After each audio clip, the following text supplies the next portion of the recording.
Welcome back! Today we're going to be discussing another new chapter of Boruto 2 Blue Vortex together. As usual, I'm flying completely blind into this. I've done everything I can to avoid spoilers of the chapter, so you'll get to see a genuine reaction from me as we read it. But I will say I am stoked about this. Last month we saw hints that Kurama could still be alive inside of Himawari, and this chapter is called Nine Tails. So it's all I could do to not start reading now. Just like before, I'll go through the chapter, and then at the end I'll discuss the chapter's content, implications, and the possible impact on the series. So without further ado, let's go. Welcome back to the Amagi. Before we begin, only 25% of our viewers are subscribed, so if you're a fan of the video, please like and double check if you are subscribed. And with that out of the way, let's get into the video. The chapter picks up right where it dropped off, with the leader of the Divine Trees speaking with the Ino Shikacho trio plus Himawari, where they explain that they were looking for Naruto but are surprised to find his daughter instead. All the while, Shikadai is desperately trying to contact the sensory unit. Shikadai tells them of two possible trespassers, and though they had sensed Sasuke's chakra, he doesn't appear to be in the party. He requests backup immediately. Shikadai then immediately starts talking with the tree, telling him that he came to a rather remote location and asks what he's doing here and what he's looking for. They all flinch when the leader suddenly produces something from a hidden location. They're relieved to see that it's just a book. The leader of the trees then proceeds to question if he's speaking with Shikadai Nara, son of the current Hokage. Shikadai admits that this is true and asks if they have a message for his father or something. The tree tells Shikadai that they're actually here for Naruto. Then Inojin opens his big mouth and lets slip that Naruto can't be in the village because something happened 3 years prior. This causes Shikadai to scold Inojin, telling him that this isn't something they need to know. The tree then tells them that it doesn't really matter as they've already deduced that Naruto is not in the village and that they were only following the Nine Tails signature that's emanating from Himawari. The entire team is stunned once again, with Inojin asking what this has to do with the Nine Tails. Chocho tells them not to bother with it as these are obviously bad guys. Shikadai asks them what this has to do with Himawari, and the tree says that he's not sure and only that this world continually surprises him. But not that he's disappointed, he likes it quite a bit. The tree then utilizes wood release to grab Himawari. As a tree forms around her, Team 10 springs into action. Shikadai uses his shadow paralysis jutsu to stop the trees from closing up around her. Inojin then uses his super beast scroll to create an iguana that will help. It grips Himawari and pulls her out of the tree, tossing her. She's then caught by Chocho. Inojin rushes to Himawari's side while the trees watch on. He says that it's incredible how well they work together without even saying a single word. The tree then proceeds to talk to Team 10 and tells them that out of respect for their magnificent teamwork, he will inform them that their target for the day is Himawari, and informs them that they had best not insist on resisting, elsewise they will have to be eliminated. At just this moment, Shikamaru contacts Shikadai and asks him what's going on and if he's okay. Shikadai tells his father that they're under attack from an enemy and that their target is Himawari and apparently the Nine Tails. All the while, Himawari can't quite understand why she's being targeted. Elsewhere, Kawaki is sleeping and Amato is attempting from behind a computer screen to wake him up, but he seems to be completely dead to the world, leading Amato to questioning how one could sleep through this. Or maybe I'm wrong, I see a hand. Maybe it's actually Delta trying to wake him up and Amato's just watching. Actually, I think it's that. So is he still questioning Kawaki in this panel, or is he questioning the Divine Tree? Either way, it doesn't look like we're going to get any feats of heroism from Kawaki in this chapter. Elsewhere, Boruto is in the middle of nowhere at a hidden base. He's looking at his karma seal when suddenly Koji tells Boruto that the enemies made a move against Konoha, and Boruto needs to head to the Triangle. Back in Konoha, Shikadai tries stalling for time and gleaning as much information from the tree as possible on an open line as to spread the information back to Shikamaru. He asks that if they had come for Naruto Uzumaki, then why did they change target and choose Himawari instead? The tree says that they weren't technically trailing Naruto but the Nine Tails, and now it's currently inside of Himawari. At this time, Shikadai can't help but be confused. Himawari has the Nine Tails. How is that possible? It's supposed to be dead. Himawari is just as confused by this and questions it. Chocho tells her that these guys are wackos and that it's some dumb misunderstanding. The leading tree then tells her that the situation is indeed strange and that they don't understand it much themselves,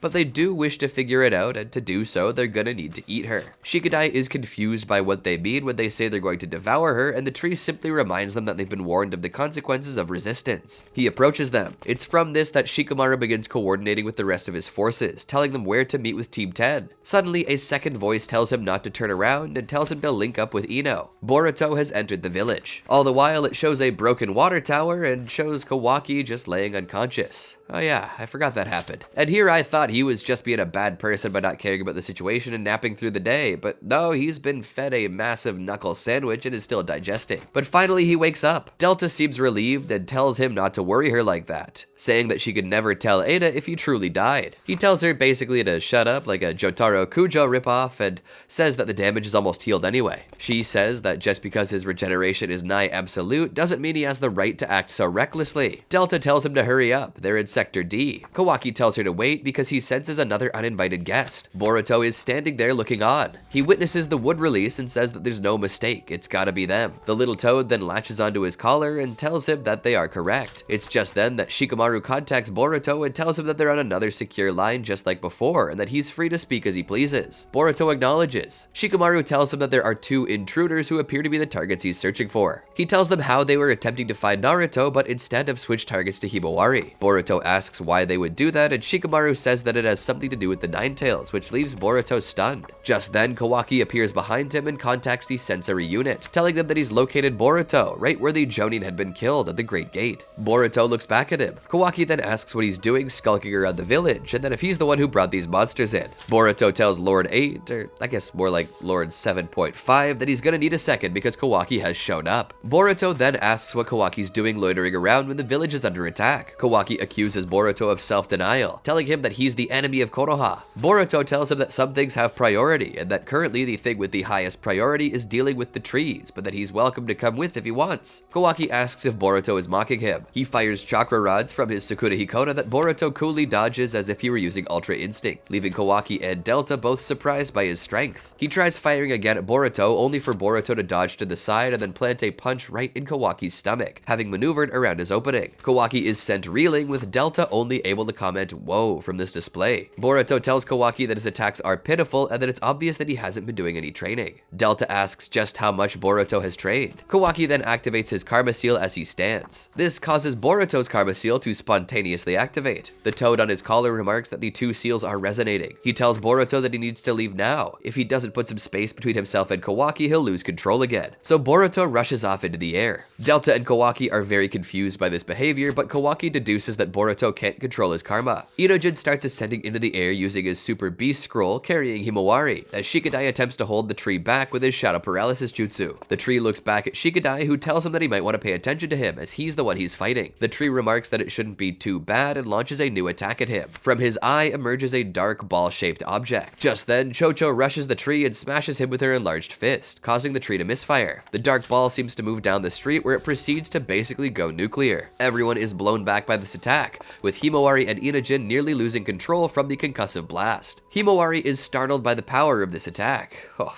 she should have seen the 4th Shinobi World War. At this moment, Sarada and Sumire are rushing in their direction. Shikadai is barely able to pick himself up off the ground. He then tells Inojin to give him and Chocho a lift. Inojin tells Himawari to hold on tight as his bird then grips Chocho and Shikadai from the ground. The tree watches this happen as Trisuke appears and asks if they're going to let them get away. The lead tree tells him that all they had to do was hand her over, but they resist at the threat of death. Trisuke says that it's a foolish move, and they don't seem to be very intelligent. The leading tree doesn't think so though. He says that they're being driven by something beyond their own survival instincts. He says that this is information that they will wish to obtain in the future. Shikadai then says that he's glad that the attack missed him. If it had hit, there would have been nothing left of them, but he's confident that so long as they have Himawari with them, it should be okay. They just need to see what their next plan of attack is. Shikadai says that so long as they fly out of the village, they should be able to escape. But Himawari protests. She says that they need to let her off and that she'll escape on her own. Shikadai tells her that she'll end up getting caught if she does so, but she retorts that the same is sure to come of them, as these divine trees are just too strong. She says that at this rate, they'll all, and suddenly goes quiet. Shikadai then pushes her a bit and asks her if she's okay. She seems to be in her own subconscious. Ho, look what I'm looking at.